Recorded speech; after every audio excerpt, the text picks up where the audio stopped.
Welcome to Silicon Sports Spectator.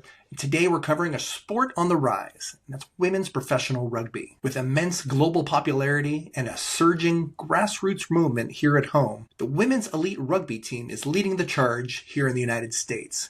And today we're having a conversation with president of that league, Dr. Jessica Hammond Graf. We'll talk about the league's bold vision for growing the game, their business model, and the athletes who are changing the game. Let's dive in.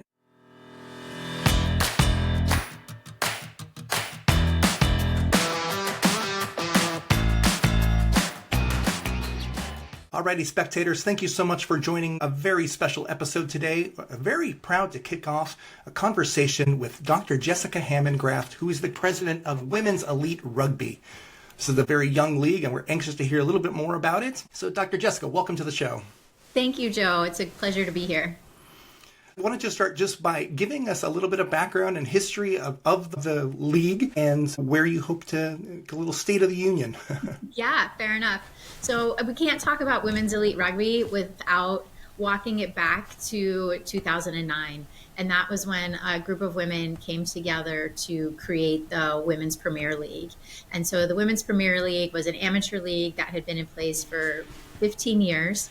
And it was player-led, it was pay-to-play, and when they launched the team, it was 10 teams across the country. And so those players were willing to pay out of pocket to play the highest level of rugby possible. And the premise of that league was, if we wanted to improve the level of rugby in U.S., we needed the best players to play against each other more than just championships, right? So we needed to elevate everybody, so the WPL was born. And then after the 2022 season, the players at the time and the leadership came together and recognized where women's sports was going, recognizing the need to kind of elevate the game.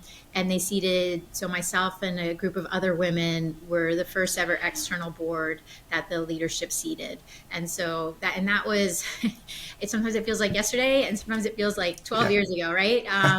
So we had our first board meeting in April of 23. And so since April of 23 to almost a year to the day of April of 24, we actually did our business to business launch of the league. So we said, yep, we're going to do this. It was a pretty aggressive timeline. And so April of 23, April of 24, we announced, and then March of 25, we played our first games. And so it has been a whirlwind of getting everything established, from having a team in the Bay Area, really coming off the foundation of the success of the All Blues that had been a stalwart and a staple in the rugby community as early as, the WPL and if not before. And so being able to, ride that and build up the league ahead of what we're seeing today. That's incredible. Yeah, thanks for that background. Rugby, I would say that still seems to be sort of a niche sport in the United States, but worldwide is incredibly popular. What is the league doing to increase awareness, about the league, and what are some of the initiatives to really help drive that growth, especially here in the United States? Yeah, so I like to say that we are not yet a rugby nation. We definitely have those opportunities to grow. I think the Olympics a couple of years ago really was that lightning strike that we were able to capitalize and recognize where that is going. And since the Olympics, right, rugby has trended upwards. We saw just this year the 82,000 people that showed up at Twickenham to cheer on England and Canada in that final World Cup match. And so being able to talk about rugby, so you have the Olympic version of rugby, which is the rugby sevens, and you have the 15s version, which was in the World Cup, and the 15s is what we showcase our athletes play in WER. But so right now we have the opportunity to just bring everybody along with rugby, whether it's rugby sevens or rugby 15s. There are definitely some nuances, but it's an opportunity to just learn more about the game and how we're getting involved. So our athletes are getting involved with camps, with communities in the local schools, doing some mentorship programs. And so we're building rugby, from the ground up. We've partnered with entities such as Girls Rugby Inc. and ChildFund Rugby, which is a World Rugby program to really continue to help grow rugby in the US. And with the evolution of this, right, it's not just girls playing, but it's also how are we building administrators and how are we building that next group of leaders to then lead in the rugby space. So it's a combination of all those together, plus having some really amazing rugby games during the year. Fantastic. What are some of the unique characteristics of women's elite rugby as a league compared to other leagues, whether international or even domestic? Yeah, so one of the ways that we have mirrored some of the other professional leagues, if you look at the PWHL, they are a single entity model, right? This was how the MLS started way back in the day. This is how WER is modeled as well. And so basically what that means is that the league is the parent company. To put it in business terminology, the league is the parent company and all the teams are subsidiaries. So all the revenues and expenses flow in and out of the league office and then are dispersed to the various teams. And we did that intentionally. Because rugby, as we talked about, is new to the U.S. and is still growing in the U.S., we wanted to create an opportunity to bring everybody along with us. When you start looking at franchise models, like you'll see with, I know baseball's going on right now, right? So Sure. what you see in baseball, like there's still clearly the haves and the have-nots, even at that level. And so we wanted to make sure that we were bringing everybody along and we could meet the needs of what are the needs in the Bay Area, what are the needs in Chicago, and how can we make sure that those markets are successful as opposed to just saying, okay, owners, best of luck with your team in Chicago. Let us know if you need help, right? Like, we want to be able to bring everybody along together. That's great. Do you see that business model of yours changing in the years to come, or do you plan to keep sort of this league-driven model as the primary way? Yeah, I think the league-driven model, the single entity, we'll retain it for a number of years, right? We'd like to grow it to 12, 14, maybe 16 teams ahead of the Rugby World Cup. We know that's ambitious. We had an ambitious start to the league, but we feel like with all the eyes that are going to be on the U.S. With rugby specifically, the Olympics in LA in 28, Men's Rugby World Cup in 33, the Women's Rugby World Cup, the men are in 31, the women are in 33. There's going to be a lot of rugby eyes on the U.S. And so we think that'll be a great opportunity to continue to grow the league with this runway ahead of those international competitions. That's right. And specifically, and just in case our fans don't know, am I right that those next round of World Cups are going to be here in the United States? Yes, the men's in 31 and the women's in 33. That's going to be fantastic. I'm really looking forward to that. And it's really cool to see that. What are some of the other success metrics that are important to your league? I mean, we can certainly, and kind of how do you weigh them? There's things like ticket sales and sponsorships, but even things like streaming numbers. What are some of those really important levers that you're constantly monitoring to see the health of the league and monitor growth? Yeah, so it's a great question. People always ask me that, and not to minimize what we've done, but for a startup league, we played all of our games, right? And that was just a huge success. We played 30 regular season games. We had a very exciting championship in Minnesota. But to have the team that we pulled together to execute 31 games throughout the season in 6 different markets was just, it's mind-boggling when you stop to actually think about like what we pulled off. And so that was definitely, a metric of ours that we are proud to have done this. We forged the path initially, and now we have room to grow and continue to build it. It was also important to us. We wanted to right-size our venues. Right, we wanted to make sure that we weren't in something that's so massive. Right, we talked to the Coliseum. We thought that might be a little bit big for us for year one, but making sure that we're in the right size stadium, so it's an exciting feel for the athletes, for the fans, so it looks good on broadcast, right? Because it's always a different vibe when you are watching a sporting event on TV and there's a lot of empty seats versus a lot of full seats. So wanted to make sure that we were right sized in our venues, and the fans came out. We averaged about 1,200 fans across the market, across all 6 markets, which for a startup is is really good. And, for rugby, for a long time, it's not just your mom and your coworkers coming out, right? Like more people are coming, people are buying tickets to come to the games, to be a part of it. And so those were really some great successes. For us, merchandise, right? Women's sports needs more merchandise in the market, and for better or for worse, we couldn't keep it on the shelves. So definitely know that there's a desire to have more merchandise in the future, and Yeah. already plotting out. So tune into women'seliterugby.us to get your winter and your holiday shopping done. We'll have some new products coming out in the next month or so. Yeah, for sure. I know. I think it's when I first learned about the league and everything. It was some of the branding of the teams that really caught my eye. I think uniformly you guys do a very great job of making these incredible brands, and I'm looking forward to seeing. Like, I kind of want a hat, Bay Breakers hat and shirt. So that's really cool.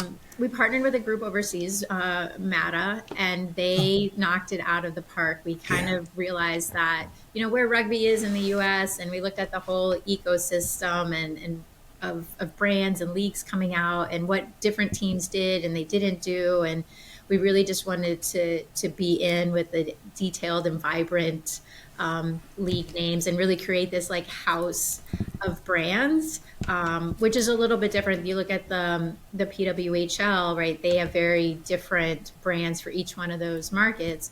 But with Women's Elite Rugby, you could definitely, when you put all 6 of them together, you definitely can tell that is one unified league. Yeah. Is there an initiative or a partnership that you're especially proud of from these last previous years? That's a great question. So I think some of the partnerships that we have done have been really the ability for our markets to tap into their local communities and to continue to build and grow what is a rugby fan, right? It's a wide range of who's involved. And so I think those partnerships have been really important to us as we're growing. Got it. There's obviously been a huge rise in women's sports in recent years. I wanted to know: is there another league or other sport even that really whose success that you want or you use as a model, that hey, we really like what they're doing and we'd love to mimic that or capitalize on that? Is there a particular one that stands out to you?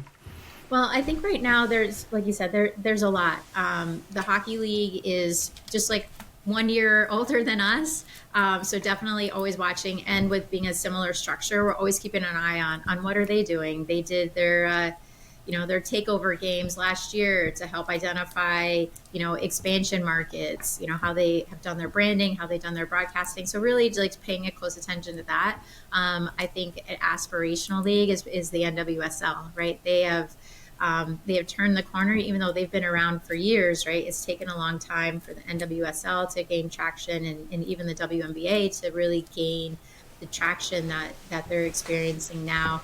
But I think the NWSL is probably our model of where we see ourselves and some of the valuations of the teams in the league. So definitely keeping an eye on what they're doing and finding ways that we can support both those groups, right? Like we have a lot of fan bases between hockey and between rugby, and we've gone to each other's games throughout the season. So I think continuing those partnerships are key to the success of all women's sports teams.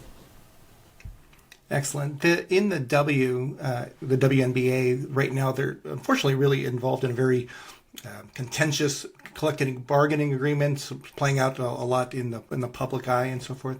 As president, how do you drive that consensus and keep peace among the motivations? Yeah, I mean it's a lot, and what I like to do is remind myself and my staff, not my staff, but our staff, that this idea for the league came from the players, right? It came from the players of the WPL. It came from the leadership for the WPL. It wasn't myself and other board members sitting around and going, hey, I know what we're going to do, right? So this was driven by the players. And so the players have been a part of the conversation from day one. We have player reps from each team. We meet regularly to talk about, well, what are the policies and what are the processes and what's working and what's not working, and what do you want to see for year one? What do you want to see for year two? And so really sitting down and at every step saying, okay, this is what you asked the board to do. This is what we can and cannot do. This is how we pivot. This is what it now looks like. They've been involved with the branding. They've been involved with not just raising their hand to be selected, but what does that selection process look like? What makes sense for you, for your teammates to participate in the league? So they've been very engaged from the very beginning. So it makes things a little bit easier, right? Yeah. When they're in there and they're a part of the conversations. For sure. Yeah. Thank you. Going back to a little bit bigger picture of the sport, we've alluded to the recent Women's World Cup. That was one of the reasons why I had originally reached out, was I knew that was happening and I was tuning in for some of those, and it was really exciting to watch. Talk about a little bit about members of your league who participated in that, and the impact that international event has had on the league. Yeah. I think it's still too early to tell the full impact, but we had 19 players from WER play and represent the U.S. in the World Cup. And some of them were already in the cycle. Some of them had been playing in overseas in the PWR and decided to come back and play in WER ahead of the World Cup. So people were already getting, their reps in and had been seen. And we had a couple WER rookies that have been picked up to the Eagles. So it's exciting to see and to be able to, point back to the success of the league and helping those athletes, whether prepare or be seen for the first time or get picked up. And that was one of the goals of WER. That was one of the goals, our why is like, we wanted to change the trajectory of women's rugby in the US by creating this professional environment while inspiring the next generation, right? So like kind of encompassing all of that in this change. And so while we're building it in the U.S., we know that England's ahead of us in the game, but to have 82,000 people, in that stadium, it literally was electric, and not just the electric guitar that opened the games, right? But the crowd was amazing. The stands were full, even for the third place match, right? And so everybody just came out to support women's rugby. And what I think you're going to see, and, we talk about this as we're inspiring this next generation, like to them, women always play in stadiums now, right? You're no longer playing in the park. You're no longer like kicking rocks off the field so you don't, get tackled on a rock, but you're like, women play in stadiums. Women play in stadiums for soccer. Women play in arenas and for basketball. And so these athletes are now seeing that. These high schoolers, these middle schoolers are now seeing that pathway. And so I think that's going to have a profound impact on how they start thinking about rugby and a path, not just rugby, but a path in women's professional sports in general. Yeah, that's an important point, and thank you for bringing up. I have a 10-year-old daughter myself, and who's not the biggest sports fan, but at the same time, I love just that she is growing up in a world where exactly that is happening, where she can see these equally, excellent venues and sports being showcased in that way. So yeah, that's a great call out. Yeah, and what I hope we do is, like, while it's still too early to tell. Our goal is to become like the destination league for high level talent, right? Yeah. In the US, like, we know we have a lot of athletes who are graduating from college next year who, might have their eyes on playing in the WER, but also that we've made a name for ourselves for international athletes wanting to come over and play. We've had a few this first year, but really knowing that, we want to be that destination league for high performance athletes. I think you exactly anticipated my next line of questioning there, and so it's a great segue into that. And I was going to say, let's say, if I was a top collegiate rugby player and everything, and I'm considering differently. What's the WER's pitch there? To maybe to that athlete, again, how are you competing, and what are you doing to attract those top players and coaches?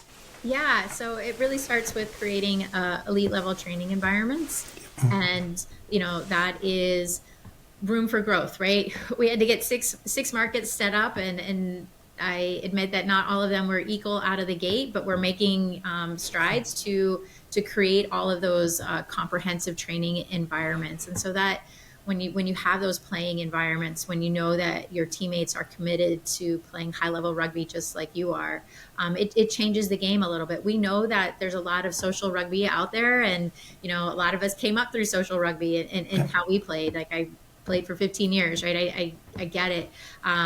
But we want to create this environment for people who do see that pathway, who do want to pursue rugby at their highest capability. And the other reason that we would want U.S. players to play for us is that you don't have to go overseas, yeah. Right? You can stay here. You can remain in the States. You can play in front of your friends and family. And so really being able to drive that point home is that, again, going back to that destination, we want our top U.S. players to play in the U.S. That's great. And what is the state right now of both at the amateur level, collegiate level?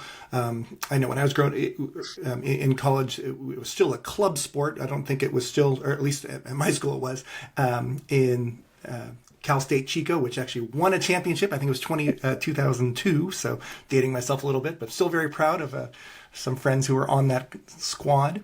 The collegiate level there, again, is it NCAA status yet? And what's going on at the high school level? Yeah, so the NCAA, I spent 25 years leading in Division I college athletics, so recognize where rugby's heading in that space. So at the collegiate level, there is the NIRA conference, which makes up the aspiring NCAA. It's still an emerging sport, so it's not quite under the NCAA helm, but there's quite a few programs that are funding it at a high level. But for you and I, definitely played in the club system, and the club system with NCR is still very active and alive, and athletes are coming up through that pipeline and that pathway as well. So you have in the collegiate level, you have a wide range of options to play. I didn't find rugby until college. I think they're trying to change that with more and more high school and youth programs getting kicked off. I know California is big on youth rugby. There's some pockets in Denver and smattered throughout the country. So it's really creating that pathway and seeing rugby as a viable option for youngsters, whether you want to play flag, whether you want to grow into tackle, that sort of thing. So our players really are comprised of collegiate players, the former WPL athletes who are then sticking around to play at the WER, and then any, like I mentioned before, the national team players that have been playing overseas. Many of them came back over and played in our league last year. And so you have this collegiate level, but you still have the domestic Division I level where many players, Division I and Division II, Division III. So if you're not playing it with WER, there's still other opportunities to play club rugby in the States. Let's switch gears and talk a little bit about the Bay Area as a market. We have the Bay Breakers, who began in this first season last year. They play out in Lodi at Great Bull Stadium. Did you ever get out to one of those games in our market here?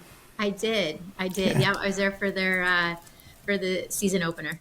Very cool. And how was the first year for the squad, both record-wise and as well as just the overall experience? Were you happy with that as a market, or you still see it having yet to reach its potential?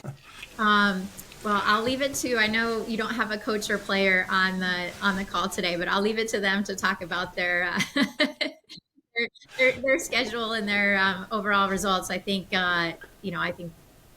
what Hannah Stobel has done with the team, Yep. and she was a head coach with the All Blues and transitioning over to the Bay Breakers.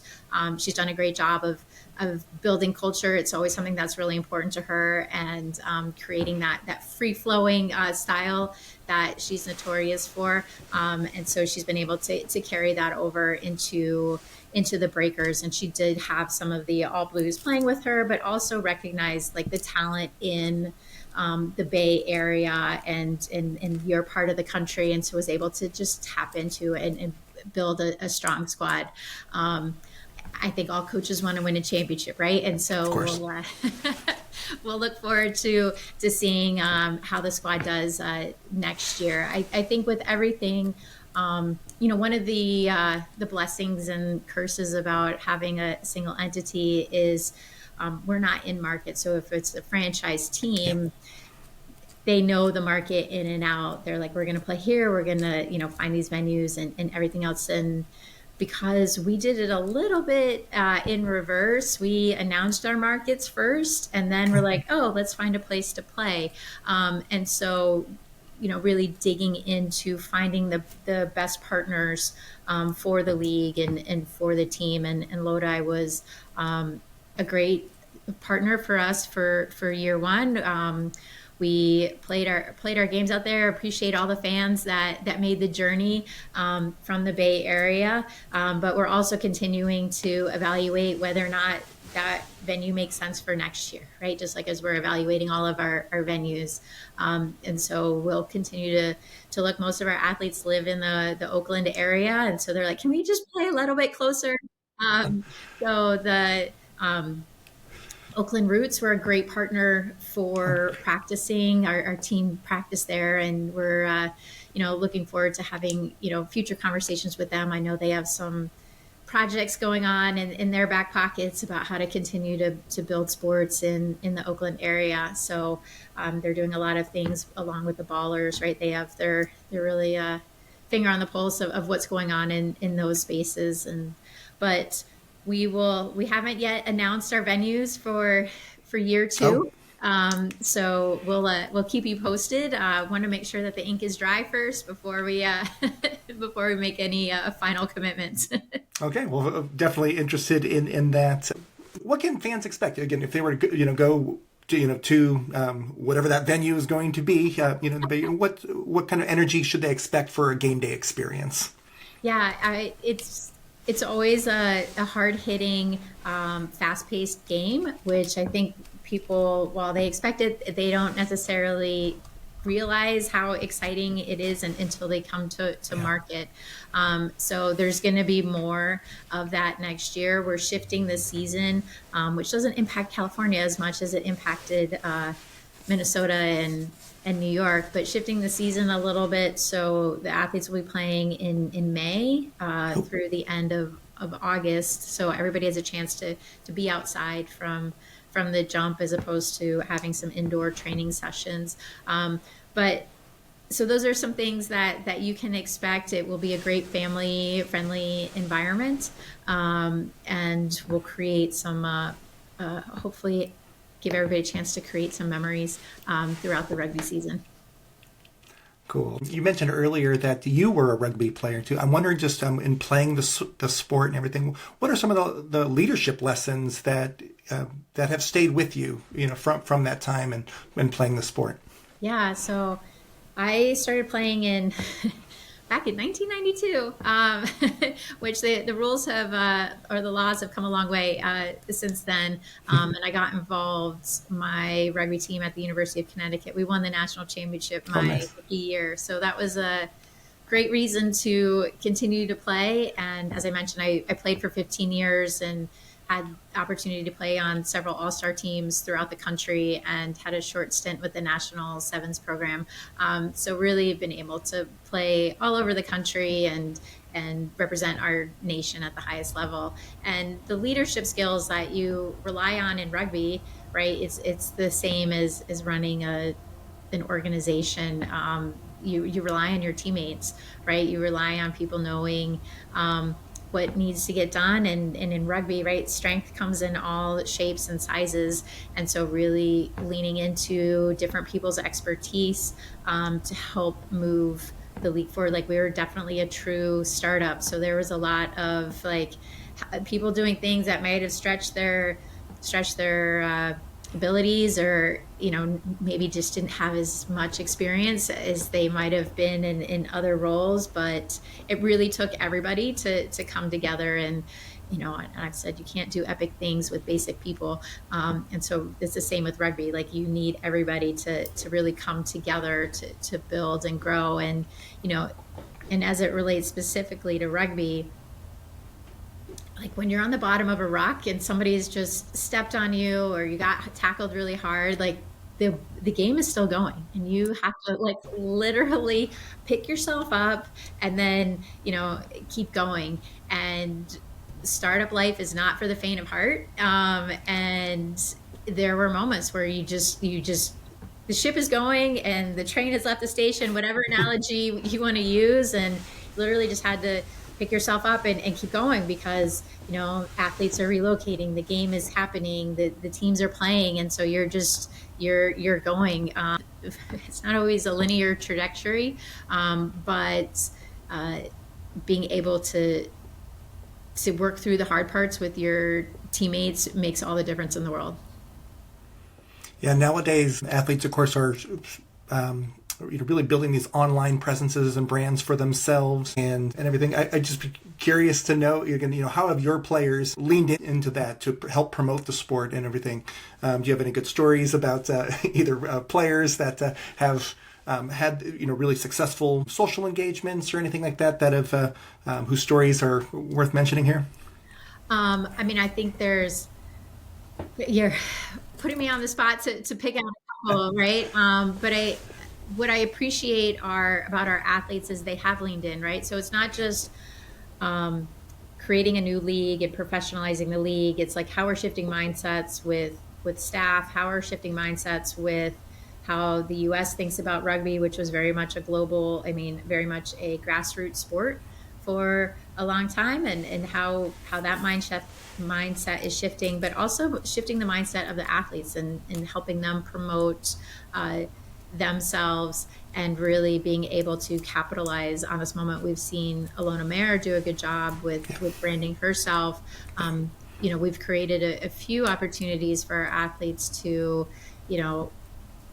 learn about how to put their brand out there. But what I really love to see, and when I follow the athletes, and if I followed all 200 of them, that would be the only thing I need right now. But they are talking about getting big in the gym, right? Putting on muscles for next year. Talking about how they're eating, and even like then how they're getting away and just taking care of themselves and mental health. And so I think you could follow any one of our amazing athletes to learn about what it means to be a rugby player, and both on and off the field. And I think that's the message that we continue to put forward, is, again, strength comes in all shapes and sizes. You need to take care of your body just as much as you need to take care of your mental health, because this has been hard on them also, right? They've put a lot of dedication and hard work into making this league happen as well. Yeah, that's great. I've seen a lot of those body positivity messages and so forth coming out from the rugby community in particular. So that's great, and I'm happy to amplify that here. What is some of the feedback that fans have given you, throughout the year, during the past season and so forth? Was there anything, any particular piece of feedback that really struck you or inspired any kind of change in the league? Well, I think we touched on the branding, and when I had conversations with people, I made it to quite a few of the games and just was like, hey, what brought you here? And a lot of people said, I really like the branding and wanted to be a part of it, right? And so that was definitely reassuring. While you do your focus groups and everything else, you just don't know how it's always going to land. And so was really thankful that everybody was like, we love it. We're coming out here to support it. We definitely have areas to grow. As we talked about merchandise, right? We want to make sure that we have more merchandise and available both online and at games to really feed everybody's desire to rep their favorite rugby squad. And we want to do better on broadcast. We went dark for a couple games, and we know that we want to continue to promote the league. We need to do better on that, and so that's an area where our fans were vocal about it, and we hear you, and we have a much stronger plan for heading into next year already. And so when we announce our broadcasting, our streaming partner, we think fans will really can get behind us and watch more rugby than just coming out to games. And that's how people can promote and support the league, even if you don't live in one of these markets, right? Tuning in, buying merch online. You can always buy tickets and give it to your friends that live in those markets. But so every little bit helps to continue to promote women's rugby around the U.S. That's great. Yeah, I was going to ask about broadcast partners, but it sounds like I got to wait for that announcement. But it's exciting to hear that is going to be an improved method. It's going to be exciting to see that. Do you have a favorite moment from last season at all? Yeah, so I think two come to mind, and we often think about like how do you know you made it? Like what is that like? Like we've arrived, and I think actually now I talk about it, there's like probably three moments. So early in the season, I was actually at the Onyx Breakers game in Denver, and to see 8 to 10-year-old boys cheering their heads off wearing the pink Onyx shirt, right? And so that was just like, that's when you're like impacting more than just the girls, right? We talk about inspiring the next generation, but it's also inspiring boys to think about how they see women and how they see strong, powerful women and playing collision sports like rugby, like tackle football. And so really like that was a moment to me. I was like, yes, this makes sense. Another time was when I saw our merchandise out in the wild, right? Like I was not at one of our rugby events. I was, where was I? I forget where I was, but seeing a TC Gemini t-shirt like in the crowd. And I was like, oh my gosh, like, there we are at some random event. And so it was just cool to see that. And most recently I was at a conference, and I did not know the presenter, and we have 6 markets going on, so I don't know every partnership that all the markets have formed, but she was on stage talking about they had a great relationship with the New York Exiles, and I was like, wait, what? That's me, that's us. Like, so like hearing those moments, hearing rugby and WER talked about in these ways, like outside of traditional rugby communities, traditional rugby fans, is really exciting for me to see. And I'm sure that our staff and our athletes could talk about a number of other exciting moments, but it just shows that we're in the right place, we're at the right time, we're getting it going despite the hurdles that we've accomplished, that like people are buying in. Now looking ahead, for the upcoming season or even beyond too, what's on your wish list? Is there a particular, initiative that you would love to see happen or become a reality? Yeah. So I think, as I mentioned before, like expansion, right? Like if we get to a point where we can expand, any expansion growth is hard, but it also demonstrates that, we're sustainable. We have the athlete numbers that are interested in participating in the league. We have the level of talent that can continue to grow the league, and we're a viable financial organization, right? And so growth in the league, as I mentioned, up to 16, 14, 20, 20 teams would be phenomenal. And we need to continue to support the athletes in this endeavor. They are central to what we're doing, and how we're supporting them and bringing them along and helping support them in their markets, transitions to new markets, supporting their recovery, their nutrition, how they travel, all of those things will really help us continue to grow. And so I think that is, central to what our short-term and long-term goals are. Are there any, I'll say, special events, whether it's special venues or special games, that are being especially promoted during the year, or it's just a matter of more getting them out to see the clubs?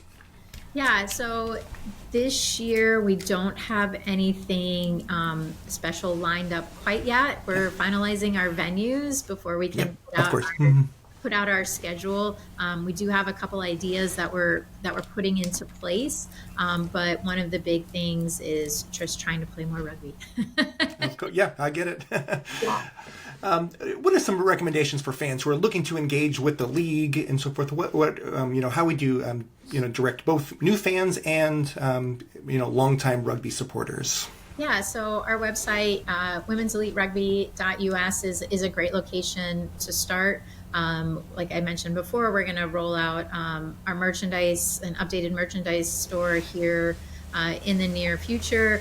We expect our season tickets to go on sale soon once we have our venues and schedule finalized. They make really great holiday gifts for anybody that wants to, get in there early. But those are great ways to support WER, to support your, the Bay Breakers and any other team, and always coming out to games. That's wonderful. Any parting thoughts here, for fans, or anything else you want to share today? Yeah, I just want to thank everybody's for your continued support of the league. This is really an exciting time. Back in 1992, I never thought rugby would be trending, and it definitely is. It is, and especially in the U.S. And the U.S. really is that big next growth market. So the more that we can promote rugby, women's rugby across the U.S., the more exciting the World Cups will be in the future. So we definitely appreciate everybody's continued enthusiasm for WER and the Bay Breakers. Yeah, well, we're certainly proud to share those stories here and promote, especially our Bay Breakers. Excited for that and to support them and the league. Well, Dr. Jessica, thank you so much for your time today. I think this has been a great conversation. It's great to hear about the growth of rugby all across the nation and what your league is doing for that. So thank you again for your time. Thank you, Joe. I totally appreciate being here today. All right, and we will be in touch. For Dr. Jessica, I'm Joe, and this is Silicon Sports Spectator.